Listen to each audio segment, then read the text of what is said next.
Viac ako polovica slovenských tridsiatnikov býva so svojimi rodičmi. Takzvaný hotel mama využívajú hlavne muži. To pohodlia zdanlivo v tom byte vyplýva aj to, že možno nehľadajú si prácu vo vzdialenejších oblastiach, lebo vzdialenejšia oblasť znamená zabezpečiť si bývanie. Podľa sociológov mladí ľudia oddiaľujú svoju dospelosť hlavne kvôli nedostatku financií na zabezpečenie si vlastného bývania. Na Slovensku je rádovo 320-330 bytov na 1000 obyvateľov, ale už v Maďarsku je 430 a v Nemecku až 490 bytov na 1000 obyvateľov. V Košickom kraji stál v minulom roku štvorcový meter bytu okolo 970 eur.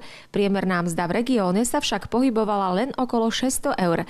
Ľudia si aj napriek týmto číslam na bývanie sporia. Keď v roku 2011 sme získali v rámci regiónu cirka 8 000 nových klientov, v roku 2012 už bolo viac ako 16 000 nových klientov. Medziročne stúpa aj záujem o úvery na bývanie. V Košickom kraji vzrástol ich počet v minulom roku oproti roku 2011 o viac ako 25%. Pre televíziu Zemplín Eva Bučková.